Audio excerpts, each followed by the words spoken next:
Hey, I'm going to pick up right where we left off, probability packet, page 16. We were just talking about some probabilities of multiple events that are dependent on one another. And we had just about finished part D, or at least talk strategy. But for D, it says diamond and club in either order. So it could be diamond first, club second, or means plus. Club first, so there's still 13 clubs out of 52, and diamond second, 13 diamonds out of the 51 that are left over. This is you adding the same fraction to itself. Try pausing and doing the calculation and see what you get for a lowest terms fraction. You're going to check it with 13 over 102. Should be a solution. And then I'm skipping around here, but I actually wanted to cross out F the way it was written. If you could just delete it and then rewrite this in there instead. Just one other question that has an or and an and. I decided to ask, what's the probability you pick two cards without replacement? What's the probability you get a jack or queen on the first trial, and then once that card is gone, a number card? So jack or queen, think you're going to add, right? If you have 52 cards to choose from, jacks, I'll do this all in one fraction. There's 4 jacks, or means plus the 4 queens. So an 8 in 52 chance of picking a jack or a queen. Then a number card. We got to think for a second, right? Number cards are going to be counted as 2 through 10. So that is 9, 2, 3, 4, 5, 6, 7, 8, 9, 10, just to make sure I'm counting the 2 endpoints. So 9 in each suit. And then 9 times 4, 36 total number cards. And you know that you didn't pick a number card on the first trial because we're assuming that you chose a jack or a queen. So all 36 number cards should be left over, but not all 52 cards are left. There's only 51. So we could try to simplify this one together. 8 over 52 times 36 over 51. Look for anything up top that might cancel with something on the bottom. We could divide both of these by 4, get a 9 and a 13. And then 3 goes into both of these, 3 and 17. And that might be it for now. A 24 numerator and a 221 on the bottom. That's your probability. You can do this with any number of cards from the deck. If I don't say I'm replacing the card, we're assuming you picked the card and it's gone. I didn't say that I replaced it. So if I set up 4 fractions for drawing 4 cards from a deck, my denominators I know already. Each time I pick a card, it's gone. 52, 51, 50, and 49, right? What's the probability you pick 4 aces? That would be such a good poker hand. There are 4 aces in the deck. Now it's the first ace is gone. You have 3 left to choose from, 2 and then 1. So 4 factorial comes back in on the top of these fractions. Feel free to cross cancel and reduce, right? Think of something up top that goes with something on the bottom. So 4 goes into 52 13 times. We've talked about how 3 goes into 51 17 times. 2 goes into 50 25 times. And now that makes the numerator easy. The best way to leave this in exact form is maybe to multiply the tops separately from the bottoms together. And on the bottom, I'll multiply these. I should move out of the way. I'll get 13 times 17 times 25 times 49. So just do that separately because it's such a tiny fraction you end up getting. 1 over 270,725. So 270,725. Not high odds that you're just going to randomly pick 4 aces, but you'll see I have a few tricks up my sleeve. Apple produces AirPods, yikes, with a 2% defective rate, meaning 2% of them that they produce are going to not work. If they randomly sample 200 sets of AirPods, find the probability that all 200 will be good. This is an and question, right? That one is good and another's good and another's good and another's good. So probability of 200 that are good should be 200 of the probability of getting a good AirPod, right? If you have a 2% effective rate, that means you're 98% effective. You're 98% of the time going to pick a good set of AirPods. We want to raise that to a high power, the 200th power. And this one was so tiny, it was annoying to get a fraction in the calculator. If we're ever rounding, and I'll be real specific on a quiz or a test for what type of answer you can write, a rounded answer needs to be at least to the nearest thousandth, and this one's pretty good with 3 significant digits, right? It's always better to show a little bit more than you think you need, but 0.0176. The last little thing I wanted to add to this discussion has to do with the what's at the bottom of this next question. Question 7 has like family plans to have 3 kids. Can you list the sample space? We can try that part together using B's and G's. So if a family plans to have 3 kids, what's an outcome that they could have for genders of their kids? Well, they could have 3 boys. So I'll say boy, boy, boy, right? They could have 3 girls, girl, girl, girl. That would be another outcome. But couldn't you have a mixture of the two? You could have a boy and then 2 girls. You could have a boy, a girl, and then a boy third, right? Your third child's a boy. And you could have a girl and 2 boys. You could have a girl, boy, girl. I just don't want to miss one. You could have a girl, girl, boy.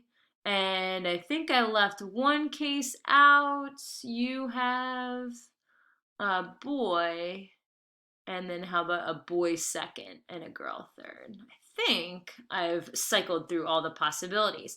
And that is 8 possibilities. Now, I should have known that. If you think of your counting principles and your gender options for each kid, you have 2, 2, 2 times 2 times 2 gives you 2 to the third power is 8 possible outcomes. That should help with the denominators on these questions. And we've been already asked questions like B and C. Probability of one of those 8 cases, a boy first, a boy second, and a girl third, that was the one I almost forgot, is a 1 in 8 chance.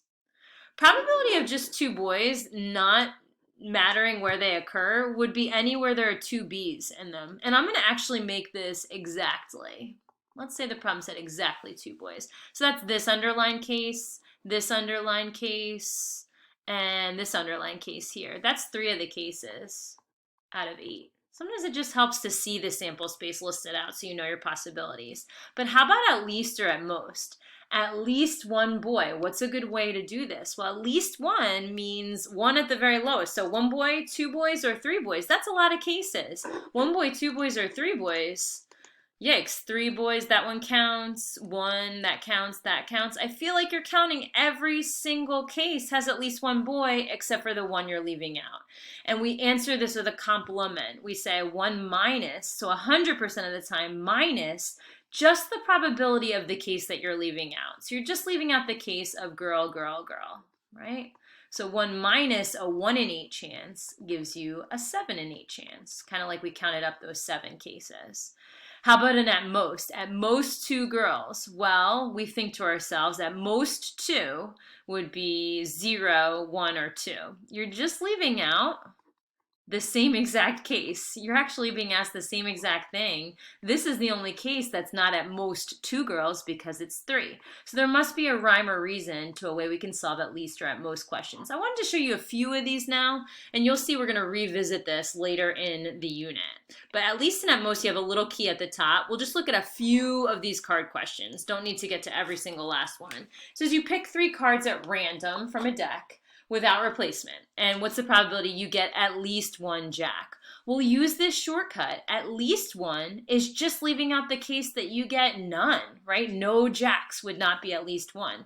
So it's 1 minus the probability you get less than 1. So I'll say no jacks. Think about the other way to do this. If you were saying at least 1, there's so many cases. You could get the jack first, you could get the jack second, third, you could get 2 jacks or 3 jacks. That's way too many cases. Just do 1 minus the case that you want to leave out. So it's 1 minus, well, the first non-jack, I have to think of how many non-jacks there are in a deck. So there's only 4 jacks. That means the other 48 cards are non-jacks. You've picked a non-jack. Let's go for the second one. So now there's only 47 non-jacks left, and then 46 non-jacks left, 50. When you type, I would type this into the calculator and call it a decimal. When you do this, I want to give you some advice. What you want to do here, oh, my calculator moved. What you want to do here is do 1 minus and then put the numerators in parentheses and put the denominators in parentheses. So go 48 times 47 times 46, and the parentheses divided by, and then you'll do the denominators, 52, 51, 50. I just think this is the nicest way to type it in, so you don't have parentheses all over the place. And then you hit enter. I said this one would be good as a decimal. We can put 0.217. So I'll say this. We rounded. Nearest thousandth is good for probability. You have a 0.217 chance of getting at least 1 jack. Okay. What about at least one heart? Okay, think of the case. That's one heart, two hearts, or three hearts. That's a lot of different ways you could get at least one. Just do one minus the case you want to leave out that you get no hearts. So we're going to go one minus, well, we have to think of how many non-hearts there are in the deck. So there's 13 hearts. That means the other 39 cards are non-hearts. Then 38, and then 37. Okay, maybe pause, try to type that into the calculator. See that you're getting something around 0.586. Okay. At most, how about at most 2 kings, part D? The key says at most x is 1 minus the probability that you get more than x. So think about it. At most 2 would be 2 at the very most. So no kings. There's a lot of ways you could do that. 1 king or 2 kings. What are you leaving out? You're leaving out the case that you get 3 kings. So probability of, and I would change this. You'd make it 1 minus the probability that you get a king and a king and a king. I'll say 3 kings, like that. So that would be the case you want to leave out. You have kings 4 and 52, 3 and 51, because you picked a king, and then 2 and 50. You're leaving that case out. And go ahead, pause, type it into the calculator. You get something really probable. It's really close to 1. It would actually round to 1 if you were going nearest 1,000, but it's not a definite case. About a 0.9998 chance that that you will get at most 2 kings, that you'll get fewer than 3 kings. A lot of these examples are going to be good, but I did want to end things with a cool magic trick. So it says challenge problem at the bottom of the page. It says the best hand in poker. I was going to ask you all, what's the best hand in poker? And you see this on movies and stuff. It's the royal flush. Royal flush is 10, jack, queen, king, ace, all one suit. And I want to prove to you why they make it the most valuable hand in poker. So you're randomly dealt 5 cards from the deck. Find the probability of getting a royal flush. This is an and question. So we're going to multiply 5 fractions, 1 for each card. And I bet before I even start my trick, you're going to know the denominators. You have 52 cards to choose from, and then what? 51, you've picked one, 50, 49, and 48. Okay, so this is really cool. I want you to solve this with me. Here's a random deck, haven't looked at it, okay?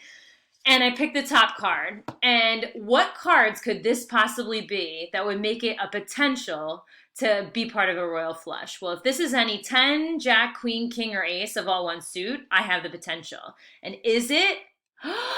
It is. Okay, so it's a 10 of spades. I'm 1/5 of the way there. Now let's think, how many possibilities did I have for that? I had the 10, jack, queen, king, ace of all 4 suits. Any of those cards would have been okay for the first card. So that would be this 5 cards times 4 of the 4 suits. There were 20 possibilities for that first card. Now that these are dependent probabilities. So now that I've picked the 10 of spades, how many different cards, if this is the second card that I picked, how many options do I have for cards that could keep the royal flush going? Well, it's a lot fewer, right? It could only be the jack, queen, king, or ace of spades. Is it? It's the king of spades. Oh, wow. Okay, so there were only 4 other options. We've gotten the 10. I'll cross it off. Now we've gotten the king out of those 4. Next card. How many are left over? There's 3 options left for the next one. It's a jack. I'm still alive. There are 2 options left for the next one, the queen or the ace. So I'm going to pick up a card. I really hope this is the queen or the ace. It is my lucky day, guys. I don't know how this is happening. I don't know if you still believe me, but there were 2 choices. And then the very last card, moment of truth. Oh my goodness, I showed it to you. The ace of spades. I got the royal flush. Are you impressed or what? I would recommend multiplying all the numerators, multiplying all the denominators to get this probability. You can also cross cancel to get 1/649,740. Lastly, and I'm going to get cut off by time, there's another way you can get this. Think combinations. How many different ways can you get a royal flush? There are only 4 ways. You can get it with hearts, clubs, diamonds, or spades. How many different 5-card hands are there in the deck? 52C5, since the order in which you got them doesn't matter. So actually, if you did this calculation, I dare you to try it. This should simplify to be exactly that answer. So a little bit of a quicker way, thinking of combinations. 4 ways to get a royal flush. This is the total number of 5-card hands. See